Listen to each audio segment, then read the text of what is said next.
nggak bisa itu nggak harus ada alasannya. Ya udah ya emang nggak bisa gitu. Ngomong aja enggak gitu. Iya. Kalau jangan mau bantu enggak gitu Iya. berarti. Iya, terus kalau misalnya nanti dia nanya kenapa, jawab aja adalah pokoknya. Adalah pokoknya guys. Iya, Adalah pokoknya. Halo teman-teman, balik lagi di RT Podcast, tempat di mana tidak semua pertanyaan membutuhkan jawaban karena dunia terlalu luas untuk logika manusia yang terlalu sempit. Oke, bareng gua Torik. Di sini kita akan membahas tema yaitu kenapa kita sulit untuk mengatakan tidak. Sebelum kita lanjut topik, pada kali ini saya akan memperkenalkan rekan saya atau narasumber saya yaitu, boleh Kak Rosa diperkenalkan? Oke, halo teman-teman. Perkenalkan, nama saya Rozah Leki. Saya berasal dari NTT, Nusa Tenggara Timur, dan sekarang kuliah di Universitas Muhammadiyah Yogyakarta, program studi Komunikasi dan Penyiaran Islam. Yap, itu dia guys, Ya. perkenalan singkat dari Kak Rosa. Oke, Ya. jadi pada kesempatan kali ini aku ingin menanyakan sedikit-sedikit aja Kak.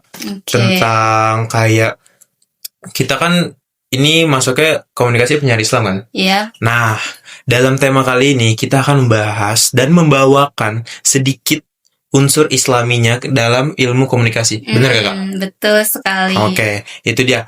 Nah, Kak, aku mau nanya. Mm-mm. Kenapa banyak orang yang bisa berpendapat di forum, Mm-mm. tapi dia itu cukup gemetar saat bilang enggak? Itu kira-kira kenapa ya, Kak?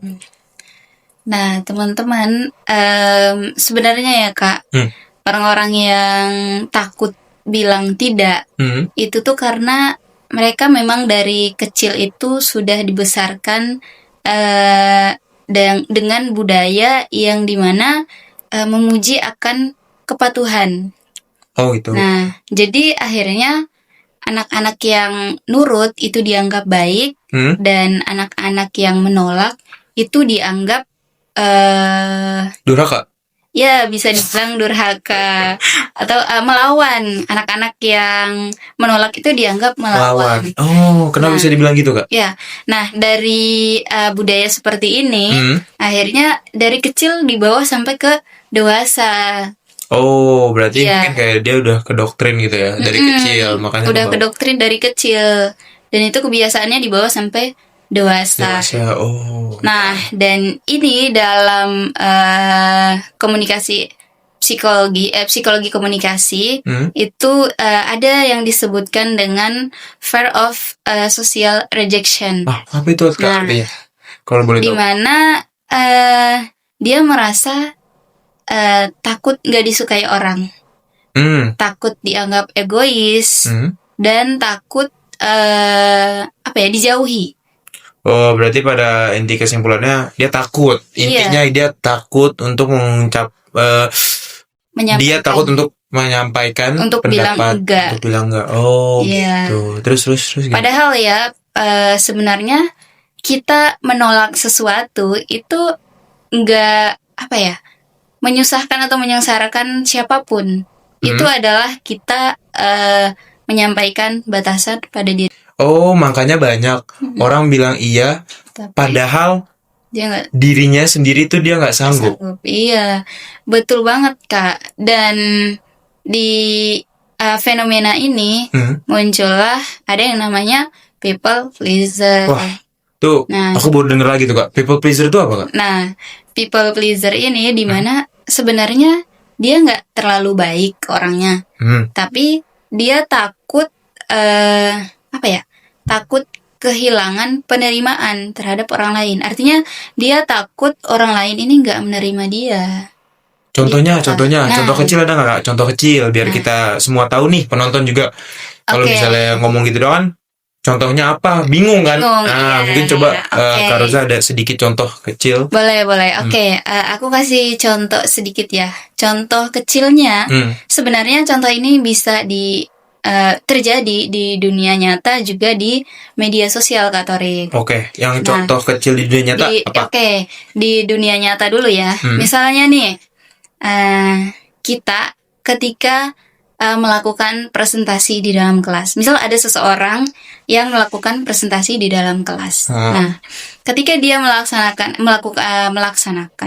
ketika dia melaksanakan presentasi di dalam kelas, ada sebagian orang yang tidak memperhatikan presentasinya, tidak menyampaikan apa yang dia sampaikan. Oke. Nah, dari situ muncullah trauma. Dia merasa bahwa aku menyampaikan ini tapi orang lain kok nggak peduli ya.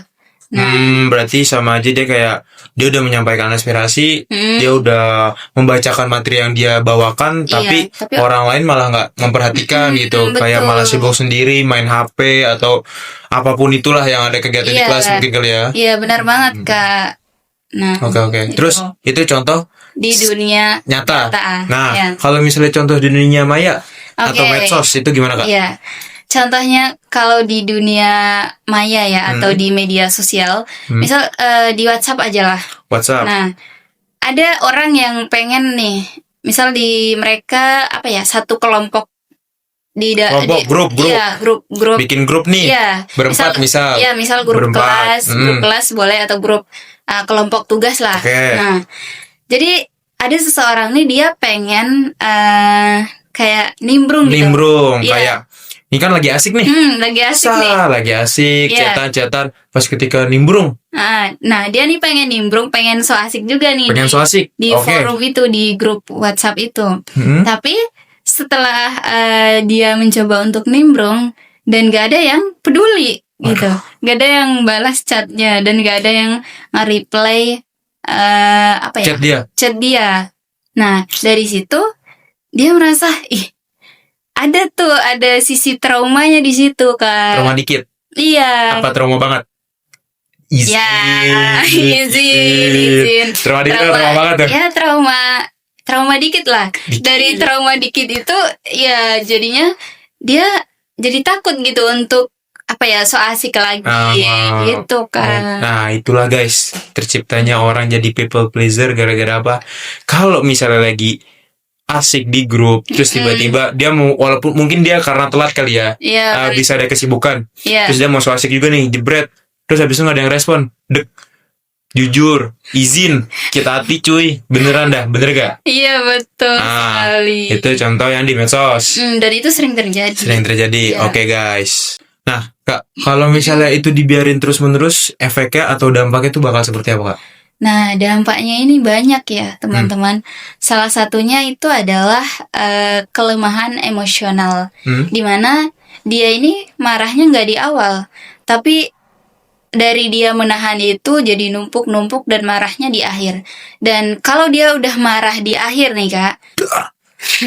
ya bom. Itu namanya bukan balik lagi. Itu namanya bom waktu, guys. Jadi ketika kita sebenarnya itu sama aja tidak pintar untuk meluapkan emosi. Makanya kita di keep ya kan. Akhirnya lama-lama seiring berjalannya waktu udah nggak kuat. Padahal ya teman-teman, ini ada satu hadis ya yang diriwayatkan oleh Imam Bukhari, bahwa ya artinya Rasulullah bersabda, sesungguhnya dirimu itu memiliki hak atas dirimu. Oh, berarti sama aja HAM. Iya. Di Indonesia. Iya. Hak asasi manusia. Iya, kalau umumnya adalah HAM, hak asasi manusia. Oke. Itu, Kak. Nah, Kak, nih aku mau nanya lagi. Iya. Kalau dalam ilmu komunikasinya, kalau seperti itu, apa yang harus kita perlu latih?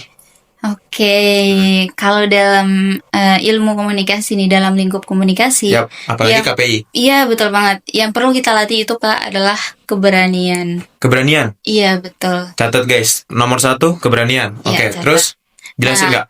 Keberanian dalam artian bahwa keberanian untuk jujur tanpa agresif. Tuh. Nah, pakar komunikasi asertif pernah mengatakan bahwa komunikasi yang sehat itu dia berada di tengah-tengah. Tandanya apa? Netral. Iya, Kedua, betul. tandanya netral. Iya. Pertama keberanian, kedua netral. Catat, guys. Jadi dia berada di tengah-tengah. Oke. Jadi tidak pasif, tidak juga agresif. Oh. Iya. Nah, dari situ antara perkataan kita juga hati kita dan perbuatan itu harus selaras, Kak. Harus selaras. Iya. Contohnya kayak apa? Contohnya kayak gini. Ketika kita dimintai tolong sama teman misalnya. Nah, misal nih dia nanya, kamu hari ini lagi ngapain? Lagi sibuk nggak? Terus kalau kita emang maksudnya nggak bisa membantu, misal kalau teman kita minta bantuan nih, kalau kita nggak bisa membantu, ya udah kita sampaikan aja. Nggak bisa gitu. Nggak bisa itu nggak harus ada alasannya. Ya udah ya emang nggak bisa gitu. Ngomong kan. aja enggak gitu. Iya. Yang mau bantu enggak gitu berarti. Iya, terus kalau misalnya nanti dia nanya, "Kenapa?" Jawab aja, "Adalah pokoknya." Dalam pokoknya tuh, guys. Iya, adalah pokoknya. Ya kan? Kan Kepo. kepo. Nah, kan nggak semua pertanyaan itu harus kita jawab Betul. sekarang juga. Ya iya, Gitu. itu dalam ini kita apa namanya? Apa tuh? Tidak semua pertanyaan membutuhkan jawaban. Jawaban. Ya, masuk kan? Masuk Ya, lah. masuk Terus lah. Nah, terus apa lagi, Kak? Ya gitu. Jadi antara ketiga-tiganya itu harus selaras dari perkataan, kemudian hati dan juga pikiran. Itu harus benar-benar selaras. gitu, guys. Nah, satu ada tambahan lagi? Ya, Tambah tuh. ada Berarti berapa poin tuh, Kak? Ada berapa ya? Tadi 1, 2, 3, 4. berarti. 3 ya? 3, iya. Nah, ini contoh satu lagi nih, Kak. Satu lagi. Bukan contoh sih, tapi kalau misal orang-orang seperti orang yang nggak berani mengatakan enggak, People pleaser. iya, itu mereka lebih sering kalau misal diminta tolong sama teman, lebih sering mengatakan iya, padahal hatinya itu nggak mampu, hatinya itu bilang enggak, Kayak gini. tapi mulutnya bilang iya. Ya, dia misalnya mau ngomong, ya. Kayak mau sulit. mau enggak tuh kayak berat banget, jadi akhirnya iya gitu. Jadi antara hatinya sama perkataannya itu nggak sinkron. Iya, nggak sinkron, benar banget gitu, Kak Torik. Nah, langkah kecil yang realistis itu seperti apa, Kak? Oke, langkah kecilnya ini adalah kita menunda jawaban. Jadi teman-teman, nggak semua pertanyaan itu harus kita jawab hari itu juga kok. Ingat tagline-nya. Ya kan? Apa, Kak? Nggak semua pertanyaan membutuhkan jawaban. Betul. Nah, jadi ya kalau kita emang nggak mampu, ya udah kita sampaikan dengan jujur.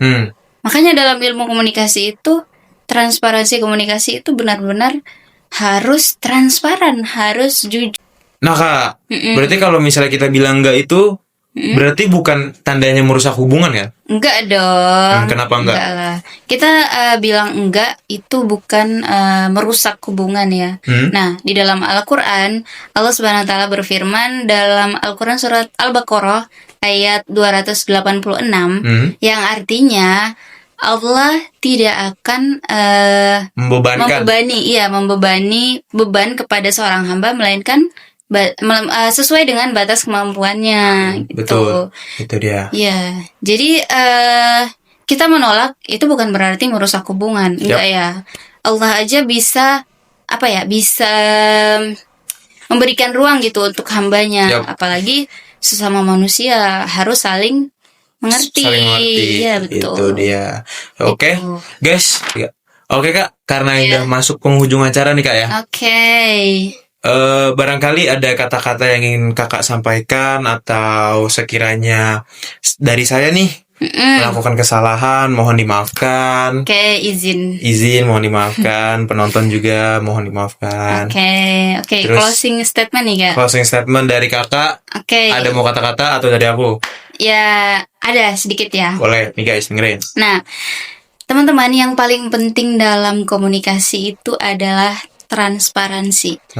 Transparansi dalam komunikasi itu sangat penting banget. Oke. Kalau kita udah jujur dalam berkomunikasi, berarti insya Allah komunikasi itu akan berjalan dengan baik. Cukup sekian, terima kasih yang sudah menyaksikan podcast kami berdua. Jangan lupa untuk like, comment, and subscribe. Dan kalau misalnya agar tidak ketinggalan info-info lanjutnya, boleh pencet tombol lonceng. Ya, yang ada tulisan semua. Yep, itu dia, guys. Oke. Kurang lebihnya mohon maaf. Kami pamit undur diri. Tidak semua pertanyaan membutuhkan jawaban karena dunia terlalu luas untuk Untuk logika manusia yang terlalu sempit. Bye-bye. Dadah.